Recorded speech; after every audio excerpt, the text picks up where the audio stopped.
Justice Asif سعید کھوسہ صاحب جو نواز شریف صاحب کے بارے میں کہتے تھے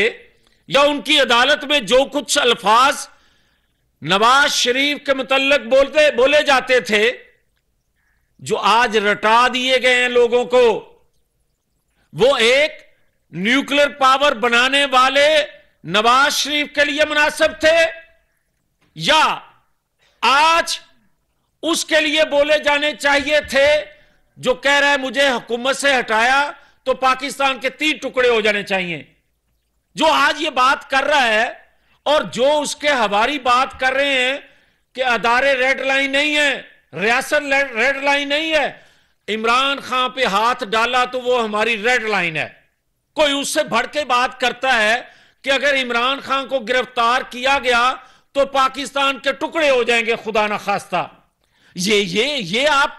قوم کو پیغام دے رہے ہو، نوجوان بچوں کو یہ ذہن سازی ان کی کر رہے ہو کہ جو تکڑا ہے وہ جو چاہے وہ کر لے۔ اگر دباؤ میں، اگر گالی دے کے ہی پاکستان کے اندر نظام نے چلنا ہے تو پھر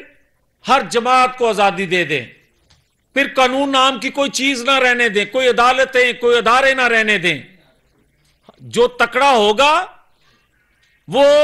اپنا نظام لے آئے گا، اپنا انصاف لے آئے گا، اپنی عدالتیں لگا لے گا،